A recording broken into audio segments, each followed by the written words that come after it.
Good afternoon, everyone. Thank you for joining Gigamon's webinar today, hosted by Ingram Micro's Emerging Business Group.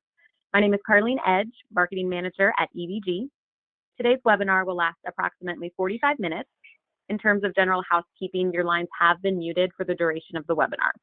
If you have any questions, please feel free to type them in the Q&A box on your screen, and all questions will be addressed at the conclusion of the presentation. We do have 3 gift cards to award at the end of the presentation today, so be sure to stick around for the fun. And thanks again, everyone, for joining. I'll now hand things over to Jim Mandelbaum, Senior Security Engineer at Gigamon. Jim, take it away. Well, thank you very much for that intro, and I'd like to welcome everybody. And I want to make sure that this is a little bit less formal than a lot of what you're used to. So if you do have comments or questions, there is a chat window in there. And to make one correction, we will have gift cards to give away throughout.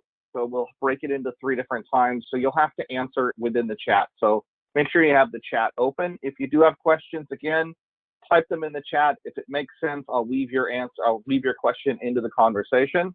Let's go ahead and get started. A lot to get done, short amount of time. The agenda, we're going to cover the content, why it matters. We're going to cover who is Gigamon, because after all, marketing does pay for everything. We're going to go through a span port primer. I used to call this span ports and why they suck, but they said that wasn't politically correct. So now we call it a primer. Yeah, now you know what you're in for, folks. And we're going to cover TAPs. We're going to cover aggregation, inline, out of band, packet brokers, and why Gigamon, and most importantly, that return on investment we can show to your customers why this makes sense.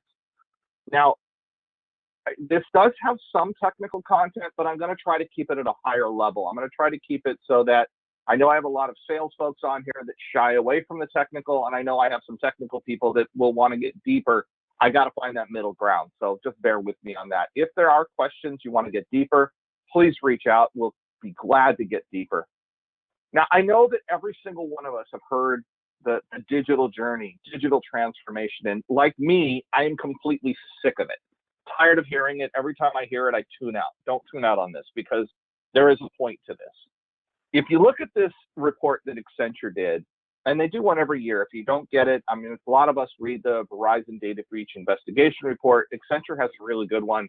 It's more focused around business focus. And if you think about this quote, you look at digital changing things, think about back in the year 2000. You would go to the store, and for some reason, I always think pharmacy, you would go buy a roll of film. You take that film, you load it in your camera, you go on vacation, you shoot the film, you come back, you drive back to the pharmacy, or you go to this whole new cool thing, this drive-through photomat.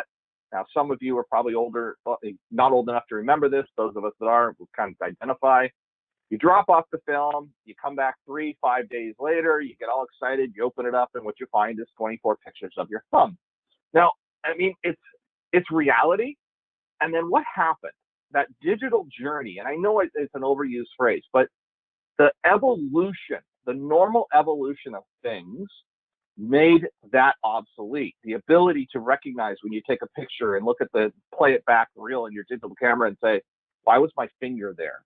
You know, and then you could just delete it and take it again. That killed an entire ecosystem, because you didn't only kill the film manufacturer, you killed the photomats of the world, you killed the chemical companies that made it, you killed the delivery services to and from to get the film. There's an entire ecosystem that goes with it. So when you think about digital and how it's impacting our lives, it's happening today.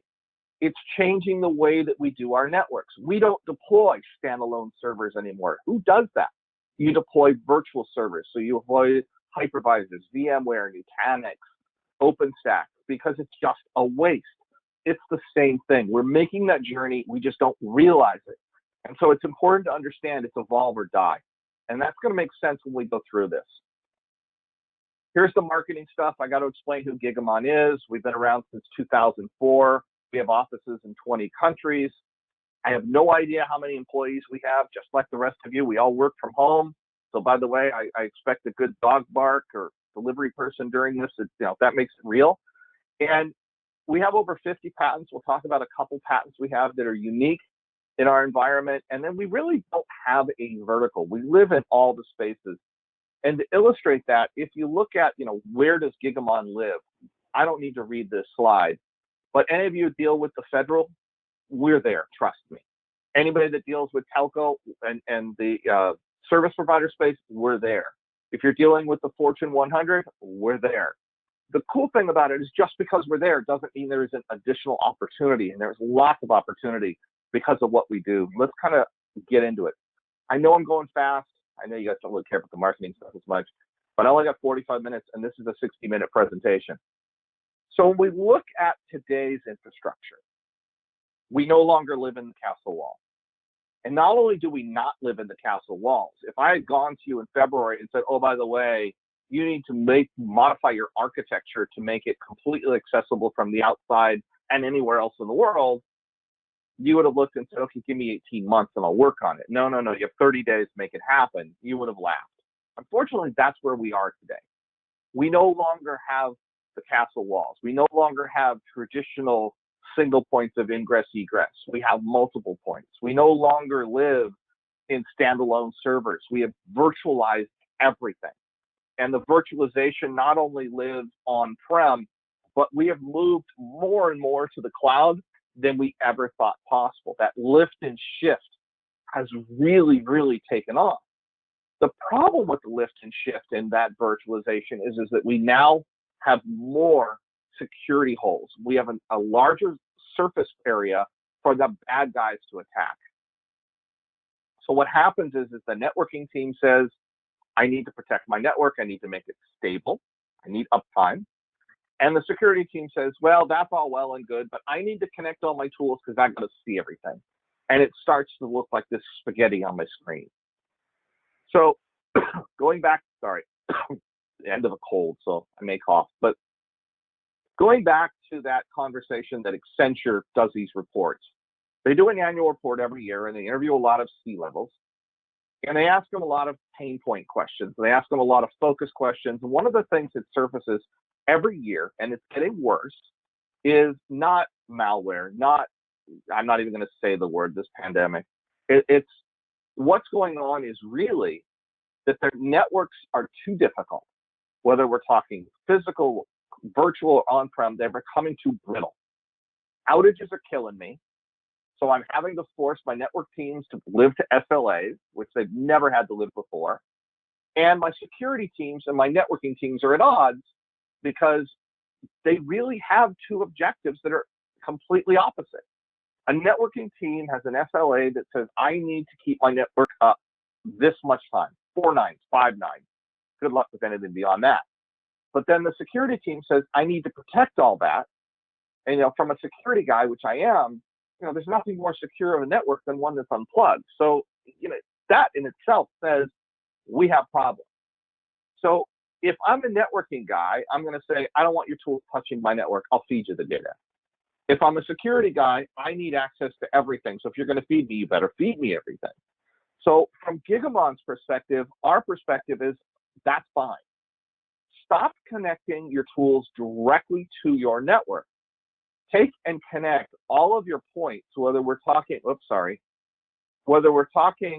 north-south, where we're living between the router's edge and the firewall, or we're talking between the spine and the router, or the spine switches and the leaf switches. Take all of that. Oh, and that virtual and that cloud stuff, bring all that in. Bring it into the Gigamon visibility fabric and connect your tools there. And we'll talk about why that makes sense. But now we're going to digress a little, and we're going to do some basic 101, the span ports, a primer, and why they suck. That's Jim adding it in. But let's go back old school. Back in the old days, those of us that are old enough to remember when we were talking simplex networking, where a client would send a request to a server, and then the server would respond. Think of that as like a walkie-talkie. Only one can talk at the time.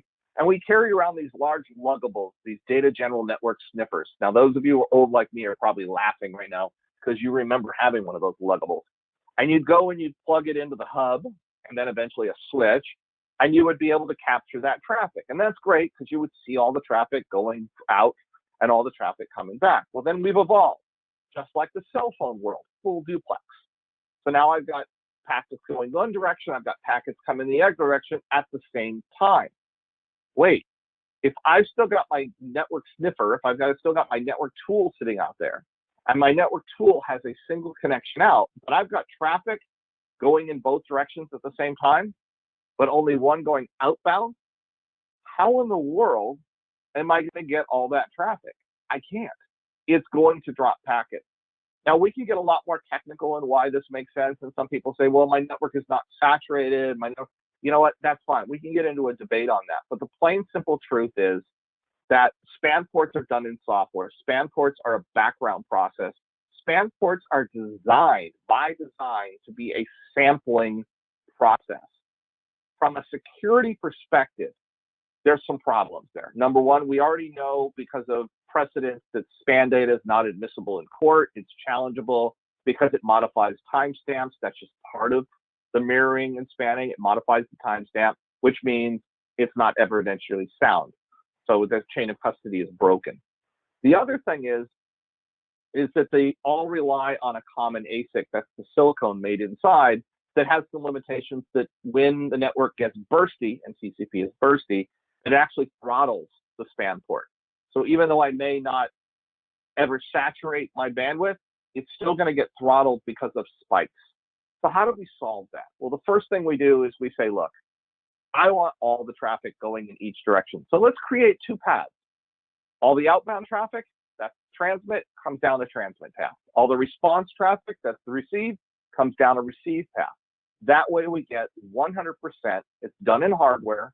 There's no software. There's no sampling. It's done in 100%.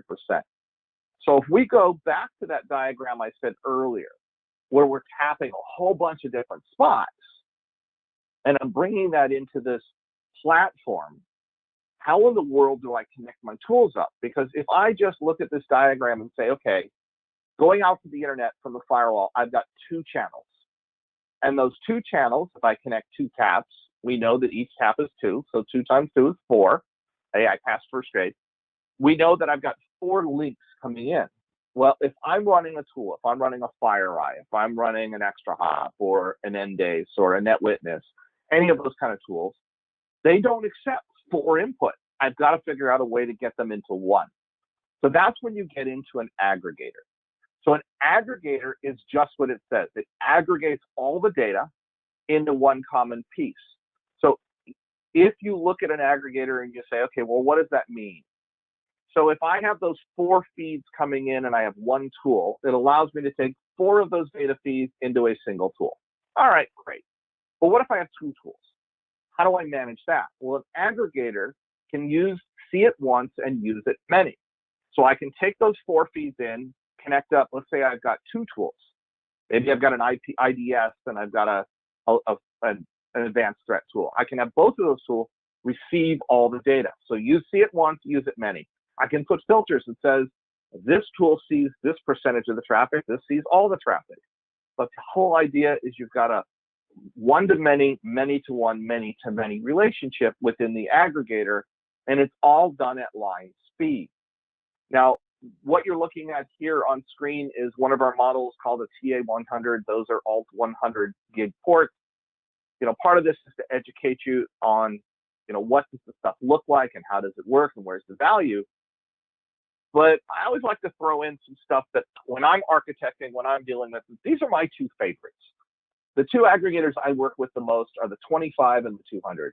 Now, the 25 is a 1U high box. And again, I'm not trying to make this marketing. This is more, business and sales and what do you do with it. But it's important to understand this one box will solve so many things because it's got 48 cages in there that can be 1, 10, or 25 gigs. That's a lot of room to grow. You can mix and match. You can do whatever you need there. And then it's got 8 ports that are 40 and 100. So again, some can be 40, some can be 100. It gives you the capability of mix and matching. You can also stack them. So for example, if I've got a whole bunch of 40 and 100 gig ports, I've got that 200 down below, and I can cluster them together. Now, I talked about our patents. One of the patents we have solves a lot of your problems in that you don't have to go out and buy all these special backplane connections, and it's just really easy. Any port on any of our boxes can be used to connect to another Gigamon appliance. So I can go grab any of the 100 gig ports up there on the right on the top and plug it into any of the ports on the one on the bottom, and all of a sudden now they're all one unit. We connect our backplane and we can add multiples. and we can mix and match. So I can have a 25 gig and a 40 gig and 100 gig all connecting down. So that's what's really cool. That's one of our patents. And then the other thing is we have clients that say, but I have a whole lot of 100 gigs, but I've got some 10. That's fine. We have these little breakout panels that'll convert it down for you. So we have a lot of flexibility. All right, so we're gonna now have some fun. Hopefully, open up your chat window. It's a Amazon gift card, and I'm gonna ask you a question, and I'm not looking for a technical answer. I'm looking for a business answer. So you gotta think. Here's the question. First person that gives me an answer that makes sense in the chat window will win the gift card. And here we go.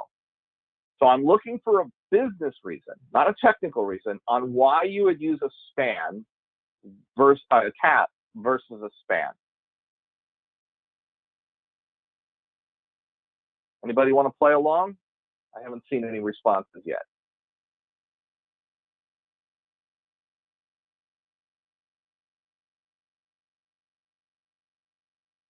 Is anybody else seeing any responses? Because I'm not. Hopefully we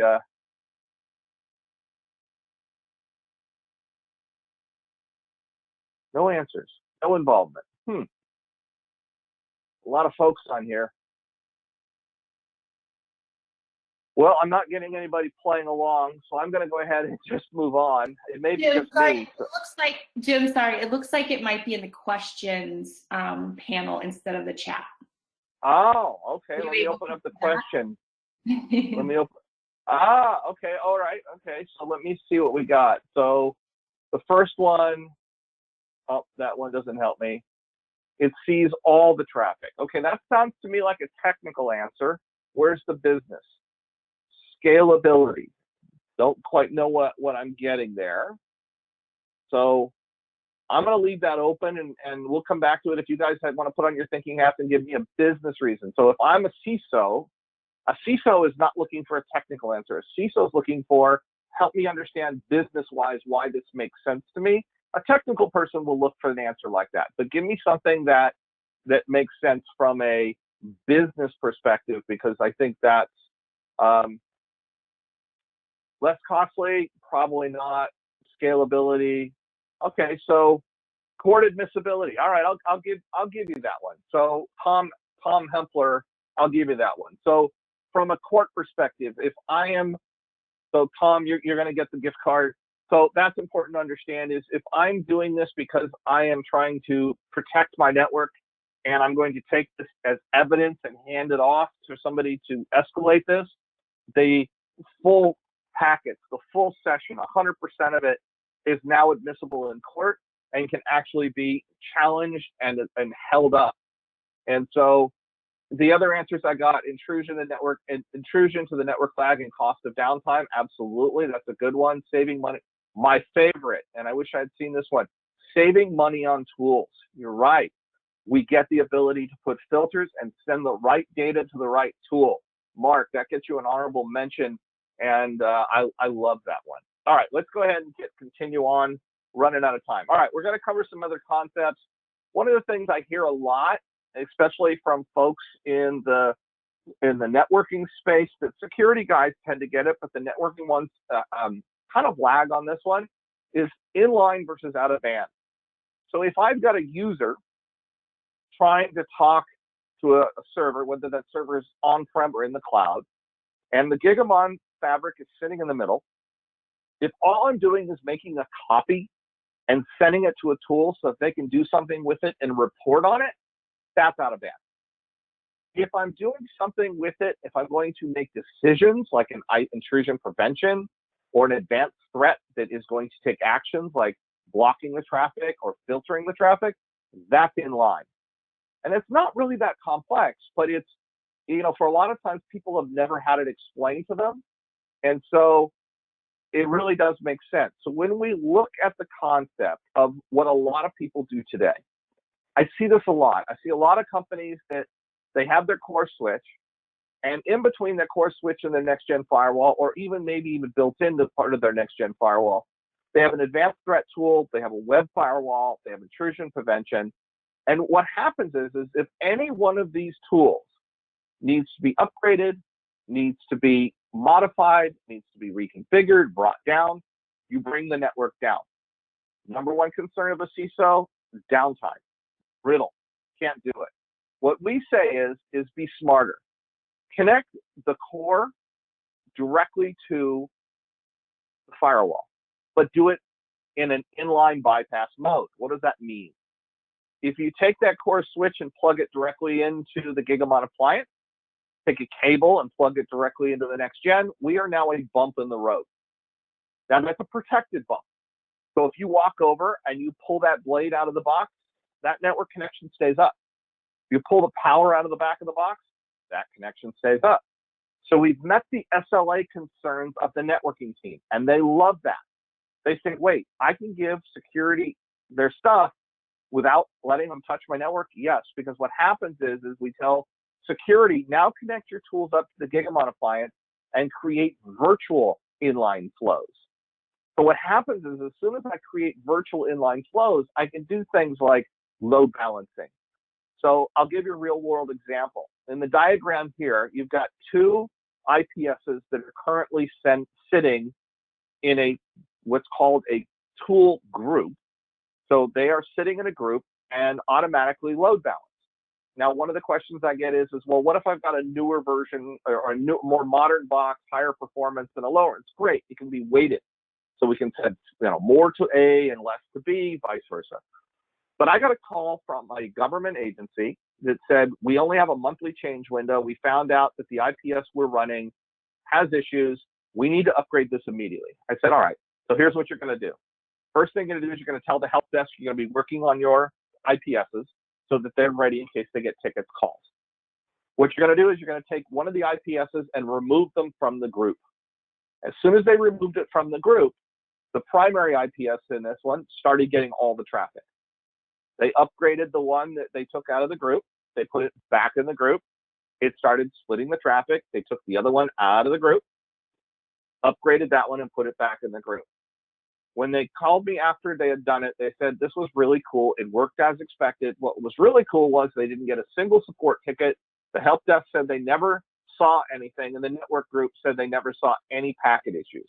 Now, I'm not promoting doing that. I'm illustrating this because this is how a more secure and more resilient network is built, because the networking team needs network uptime. The security team needs to be able to see the network in its entirety. Now, if we take this concept where we're taking these tools, we're doing things inline, we may be ingesting additional feeds, because right now I'm looking at my north-south traffic. Maybe I'm ingesting my east-west traffic into this as well. So I'm adding additional capabilities into my inline tools. But what about decryption? So a lot of companies say, well, we're going to decrypt in our F5 or our Palo, and you can do that, but it's very costly. Not only is it costly from a expense that you pay for those very expensive firewalls, but it's also costly from a capabilities perspective. One of the things that you can do in a packet broker is you can do things like making a very, very detailed decision on what traffic you decrypt and what you don't. So I can take and have a 13-step process to make sure I'm in compliance with, maybe I've got HIPAA, maybe I've got PCI, maybe I've got GDPR.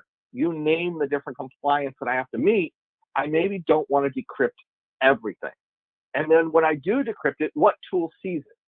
So maybe I have policies that says, okay, I want to decrypt everything to my IPS, but everything going into my long-term forensics tool or to maybe my DLP only gets to see certain types of traffic decrypted. So you can make decisions not only on does it get decrypted or not, but you can make decisions on who sees it decrypted. Now, along the business value, the so what? I always like to say that because I deal with a lot of C-levels. And here I'm talking technically, but not as much, because in a business perspective, what a CISO cares about is you pay to decrypt traffic. There's a cost associated to it. And so the cost is, in this case, is horsepower that you're paying for. Don't want to do it in the firewall because it's too costly. We know that. And it causes the firewalls to degrade, and you have to go out and upgrade the firewalls and buy more expensive firewalls. Really bad return on investment. If you can do things like decrypt in a packet broker with Gigamon, you get some protections around evolution. So the evolution of TLS 1.3, we fully support it. You have issues with that on the firewalls because of the man in middle rules. There's a whole new handshake that happens. And so the ability to do that, the ability to shrink the amount of traffic that you're actually decrypting by creating policies protects you from potential fines and violations of the policies and compliance you have to meet. The protections around what happens with that traffic when it's decrypted. How is it put into a protection zone, which is what we do to make sure that the traffic, once it goes out, when it comes back from that inline tool, that it hasn't been modified. These are all things that matter from the reliability of a CISO. Now what I want to do is I want to shift gears a little bit. I want to talk about alignments to some couple eco partners. So when we look at FireEye, for example, when FireEye looks at Gigamon and how they team with us, because they bring us in quite a bit, we have the ability, they can go directly in line, but they recognize that anytime you make a change, you're going to bring the network down. They'd rather have us sit in front. They like the idea that we can build intelligent flow maps, which means we can start doing some filtering and we can get rid of stuff like, who cares if they're sending Netflix, that high volume, low value stuff. Let's filter that out. That inline bypass, give them that virtual inline, and the clustering to be able to cluster multiple boxes together and load balance it. So that top section is done in our core. That's in our core OS. We don't need software to do that, which a lot of our competitors do, which means you need compute to do that. We don't. We can do that in our base aggregators. But what really gets cool is when you start turning on some of our smart features. And the smart features, the number one people ask for is data deduplication. What data deduplication does, it says, if I've already sent this traffic to the tool, don't send it again. Because going back to that C level, I'm trying to maximize my investment. I'm trying to do more with less. If my tool doesn't have to see the same traffic again, then it doesn't have to waste compute. If my tool doesn't recognize that it's seen it again, oh, by the way, here's another alert fatigue. This is now manpower waste, and that's bad. We have the ability, of course, I talked about doing SSL decryption. We also can do 100% net flow generation, another one of our patents. So unlike what your routers and switches do, just like span, net flow is sample. We have the ability to send 100% net flow to the tools. We can do things like slicing and masking. What that means is if we have a compliance initiative and we're trying to send the traffic over and maybe it's PCI, or I go to PCI and HIPAA because those are the two I see the most. Maybe we want to obfuscate the payload. The tool still needs to see all the traffic so it can see what's going on, but maybe the medical record gets written over, the payload itself gets written over, or maybe it's just sliced out completely. You can do that. Load balancing, with the advanced capabilities, we can strip out headers for tools that don't understand VLAN and VLAN Q and Q or MPLS traffic. We can strip all that out. These are what FireEye thinks are important to incorporate with them. ExtraHop, on the other hand, says, look, their importance is we live in the physical, we live in the virtual, we live in the cloud. We need to make sure we can see all of it and live in all those spaces. Great. We have the ability to generate a lot of extra metadata on everything we're seeing. So they want that capability. We have the ability to do things where we can sessionize and filter all the way at layer 7 to the individual applications. They see value there, SSL decryption, inline bypass. And one of the things I threw into the slide up above is enhancing it with NetFlow.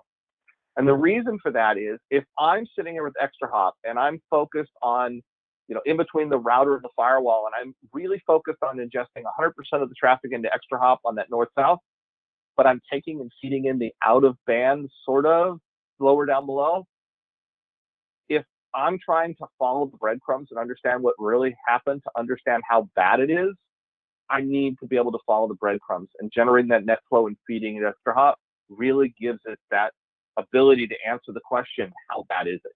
So when a CISO walks in and says, all right, how bad is it? They can tell them. Packet brokers, a lot of people say, well, you have different models. We do, and it's really not that complex. First thing is our labeling. HC1, HC2, and HC3. That means 1U, 2U, 3U. Nothing more than that. When you look at what the differences are, of course, the size, but it's the speed of the backplane, how much data, how much can we shove down the pipe, and how many cards. They all both have the HC1 has 2 slots, as you can see on the right and the left. The HC2 and the HC3 have 4 slots, but the density of the cards based on the backplane. So, we can get denser, faster. We have everything from 10 or 100 megs all the way to 100 gigs, and we're going to have 400 gigs shortly. All right, we're going to have a little more fun here, and I now have the proper window open, and so we're going to have some fun here, and let's see if we can get some questions answered. This one is going to be a little different. They told me to have fun, so I'm going to have fun with it. What animal species has had their fingerprints added into evidence due to a human-like appearance? All right, come on. Somebody's got to have this. This is totally off the wall. Nope, not chimpanzees. Oh, wow. Okay, Daryl, very quickly. Impressive. So Daryl Barkhouse, either he knows this or he's really good with Google. Koalas down in Australia have a tendency to go places they shouldn't, and they think that there's been a break-in. It just turns out that the koala has done it, and they have human-like fingerprints. So no Google, he knew it. Even more props to you, Daryl, for knowing absolutely useless knowledge. Love it. All right, let's move on. That's funny. I love that you knew that. I didn't. I had to Google something. All right, let's kind of get into this. We're running out of time. I want to make sure we understand. So the first thing is we've talked about physical. And in the beginning, I said, that we don't really live in a physical world anymore. We know that. So we know that we have to look at that stuff coming and going and from the network. We know we need to look at the stuff that's moving laterally in our physical network. The problem is once I move into the virtual space, I can't see the lateral movement within the virtual space by just tapping the ingress egress into my blade service. I just can't because it's encrypted. It looks like normal traffic. But if I'm able to get visibility across our entire virtual machines, whether we're moving into containers, full service mesh with NSXT and with Nutanix, then what we can do with Gigamon is give you that same capabilities that you're used to getting from us in our physical space, we can do in the virtual space. So in example, we have a lot of clients, and I run it here personally, where we run what we call our V series, which is what we do here in our virtual space, our virtual series, where I can take and see all the traffic in my virtual space. I can then create aggregation in the virtual space. So I can take different V centers and bring them together into a common virtual space. I can generate net flow. I can put filters on it. If I have a cloud or a virtualized version of ExtraHop, I can send the feed it there, or I can send it off to a physical version of ExtraHop or FireEye, whatever. But the point is, we cannot ignore the virtual space. We cannot ignore AWS, Azure, and Google because clients have moved there. We talked about that. They did it fast, lift and shift, but they didn't think security. They just needed to get it up and running. So now it's time to back up and rethink the way we do it. And we have an entire capability and ecosystem, but it's all managed from our consistent Fabric Manager single pane of glass. And that's really important. So now why do you guys care about this? From a partner perspective, you have 2 problems. Number one, you're trying to be that trusted advisor and solve a technical problem for your customer, which is I need to get visibility into my stuff and I need to keep my network stable. So once you implement a Gigamon solution, the average payback, and this is third-party data, this is actually Forrester's report, the average payback on investment for Gigamon tends to be about 7 months. The return on investment is 153%, which means that they're paying for this more than what they started.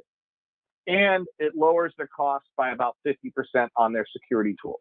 This is not us, this is Forrester. I trust this number, and I've seen it personally. Now, from a partner's perspective, what's really cool for you is that when you sell a Gigamon solution, you typically sell it for a targeted project, a use case specific solution. What happens is you go in there, you sell it for a specific solution. What happens is you get creep. You want creep.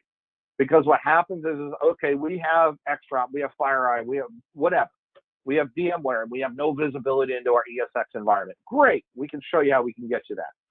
But they start learning what other capabilities they can do with it on their own, and they start expanding, which means additional licensing, additional ports, additional capabilities. And we've been told that 7 to 11x return when you get this into your customer site. So over 3 years, you can expect to see 7 to 11 times the initial sale. Now, I don't have that in my slide, but we have seen it over and over from customers that have gone in with a small deal, 100 grand, and they've done 2 million over 3 years of Gigamon because of it. And the customers are happy and thanking them because that's how much they've saved them. So let's kind of get into that. How do you show the return on investment? So we've got a landing page on our website. We call it the value calculator. It's available to anybody. And the first thing is the first time I went to it, I kind of went, sure, ROI is garbage. It's not, it's real. And I want to show you how. As you go there, the first thing it says is, tell us a little bit about your network. So in my case, I said, okay, if let's look at those 4 links, that north-south traffic, and, I've got dual home, so that means I've got side A, side B, and I've got dual home, so that means 4 links. So 4 10 giggers, I just added in and said, okay, I got 40 gigs of traffic going to my tools. And it said $2.4 million, it'll pay it back in 3 to 7 months. I went, no way. How does that work? So looking at the numbers, they said, okay, let's scroll down this. Annual traffic growth, 15%. Okay, that's believable. Capacity per tool. Most tools are 10 gigs. All right. Current tool utilization on the average is 75% and maximum tools 80%. Interesting. Where do these numbers come from? Oh, by the way, Forrester. So these are real numbers, and we also presented this to a lot of our clients and got them to validate it, and they say that's real. Okay. I still don't believe the 2.4 million. Let me understand how that went. Let's go to the next step. On the next step, it says, okay, this is how we made some assumptions. So do you have an IDS? Do you have a network performance, application performance, network detection, forensics, DLP? I went, yeah, not everybody has all this stuff. And then you can look at the capacity of the tool, what the current utilization is, and what the cost is. These numbers can be changed. You can change any one of these. These numbers are based actually, again, like I said, from Forrester. But more importantly, these numbers came from our clients. We had a lot of meetings with clients and asked them these questions. These are them. Now, what I did first thing was I said, okay, a lot of clients don't have network detection response. Maybe they're not doing forensics. Those tend to be more expensive. So let's remove those. This is what I typically see in a lot of my clients. They usually run intrusion detection. They have some kind of network performance. Maybe they're doing app performance, and a lot of them have DLP. Lower cost stuff here. It's still $1.2 million payback in 4.8 months. And then if you want to really, really get granular, you can scroll down and you can really get into the technical. So you can say, this is the tool. It's leveraging the concept of data deduplication, which I talked about, application intelligence, which means we can filter by the application. We have a catalog of over 3,300 applications, and we get all the way up to layer 7, so we can see the app. We know the difference between SSH over port 443 or web traffic, put in the right bucket, and then route the right traffic to the right tool. Net flow generation, offloading it off of your switches and routers, and whether that tool accepts it or not. And then the flow mapping, again, is that many to one and doing basic filtering to send the right traffic to the right tool. You can zero that down to get really precise. And once you've gotten it really precise and you get a real number that's provable, then you can go ahead, fill that out, and it'll send you a pretty PDF that you can then present to your client to show them. Now, the detail analysis, once they get it and they look at it, it's pretty hard to argue because it's usually based on real numbers that they look at. Now, any presentation wouldn't be complete without a NASCAR slide. Everybody needs one. This is an older slide, but it shows we really are partner agnostic. We work with everybody. The whole point is anybody that needs packets, we get involved. And it doesn't matter whether we're talking physical, whether we're talking virtual, or whether we're talking cloud. We treat everything from a single pane the same way. All right, here we go. Another time. One last gift card here. And yeah, this isn't going to be about animals. This is going to be, all right, folks, explain the difference. Somebody tell me the difference between An aggregator or a packet broker that you're telling it to a CISO. If I'm a CISO, tell me the difference between an aggregator and a packet broker. And if you've already won, let somebody else win, please. All right, so the first one I got, a packet broker makes decisions. They all kind of make decisions. They all can put rules and filters in place. So I'm looking for a little deeper than that. You're talking to a CISO. So a CISO cares about return on investment. They care about business measures, business use cases. Tell me why I care. I'm not trying to beat you up, Luis. I'll give you kudos for answering. But I'm looking for something like a CISO would care. Anybody?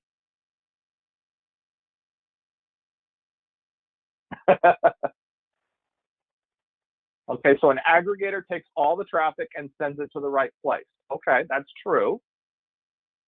But what's the difference between that and a packet broker? Okay, so somebody gave me intrusion prevention and compliance. I think that there's some merit to that, but as a CISO, I would come back and say, what do you mean by that? Explain that to me. Okay, so somebody here said a packet broker improves network usage by class of traffic like video voice. We don't actually, from a packet broker point of view, we're not actually manipulating the traffic in line. That's something a tool would do. So you're on the right track.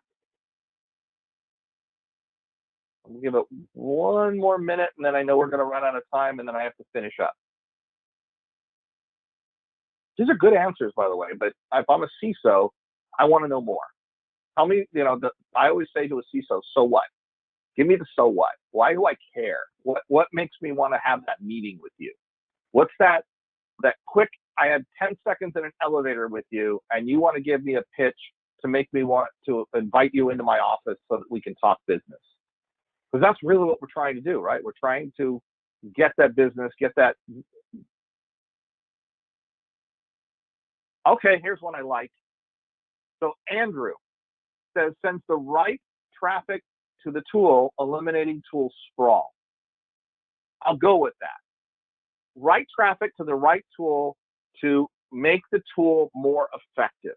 I like that. Get the return on investment for the tool because they're only dealing with traffic that they care about. That's critical. So Andrew, good answer. So you won that one. I like that. So a couple other ones. Yeah, I don't care about your spelling. I'm not worried about it. Without spell check, I couldn't write. And so, somebody else here put down, and it's funny because it just says account manager, so I don't know who it is. Reduction of downtime, compliance, exceeding the requirements for audit. These are great conversations around a CISO, really good stuff.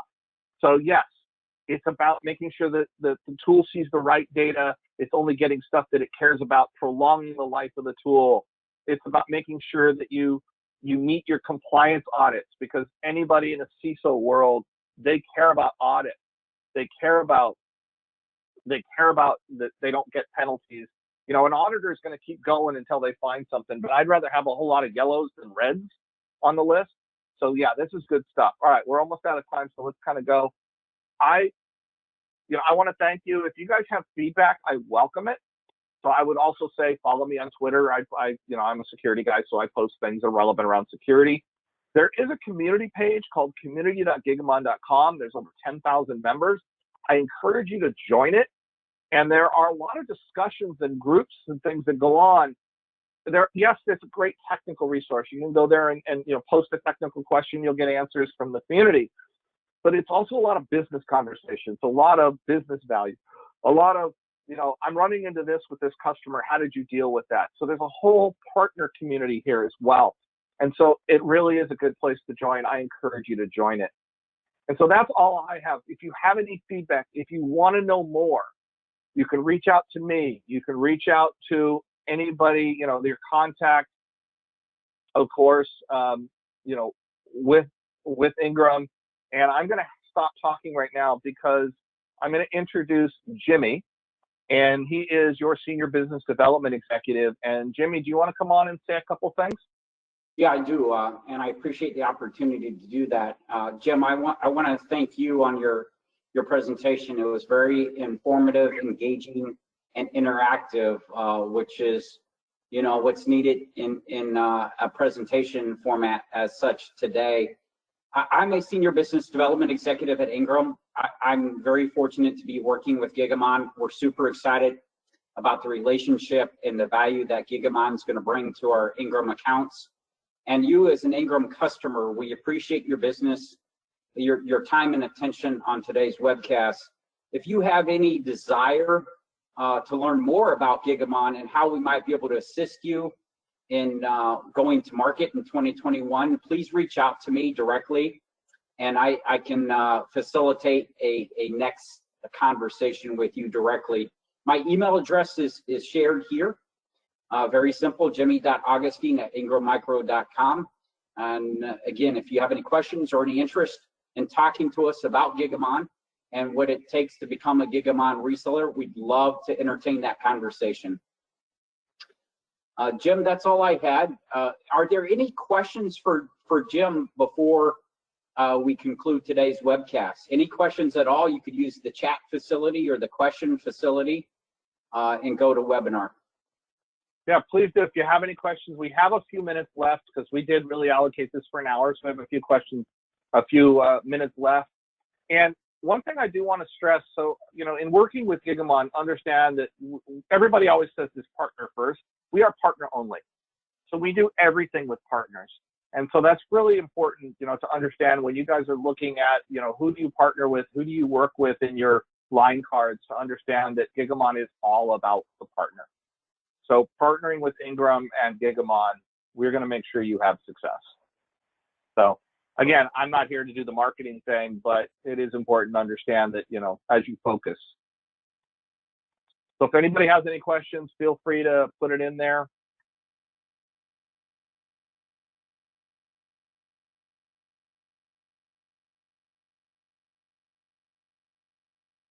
Don't see any. We see a couple people dropping off, so that may be it. All right, well, there's a question. Hey, Jim, there is a question. Is Gigamon before or after a move of apps to the cloud? Hopefully during, before. I mean, of course we can do after. So let me give you an example. So if you're moving to AWS, AWS has something that they call VPC mirroring. So they have the ability to do, think of it as a virtual tap where they can tap the traffic, and that's great. But the problem is that you have to send it all to a single destination. Well, where do you send it? You know, do you have one tool? Do you have different tools? Can you ingest all that into the tool? Do you want to? So a lot of times we say, great, you want to use the VPC mirroring out of AWS, but why don't you put a Gigamon virtual appliance up there, our V-Series up there, send it to us, and now you get all the cool capabilities that you can now hook up your virtual tools up in the AWS, or maybe you even want to filter it down and create a virtual pipe or a pipe, you know, IPsec pipe down and deal with it on your physical. So a lot of times we find clients that have already done the lift and shift because of they had to, you know, that you know, we all talked about that, you know, you have 30 days to move everything. So, you know, what do? Let's go back and reassess where you're at. So we have some clients that are doing that. We have some clients that are getting us ahead of the term and saying, this is what we're planning on doing. Help us architect this, because what's best practices? A lot of times creating a security zone. So you have your, you know, your web front ends, and you have a compute zone for the front end, you have a compute zone for the back end, and you have a security zone. That's where your tools live. And so it's important to architect it in the beginning properly. How do you make sure that you've architected it, you've calculated your bandwidth, because when you use the cloud, you pay for that. And so that's important. The other side of that is, you know, if it's during, let's reassess what you're doing and look at you. So we absolutely will be glad to help you with that. But there's so many clients that made a knee-jerk reaction to move into the virtual and the cloud, and now they're going back and saying, okay, now we need to figure out how to secure it. That's fine. We'll help you. Again, we're the plumbing. We're the way of getting that data to the tool, and we're going to make that tool better.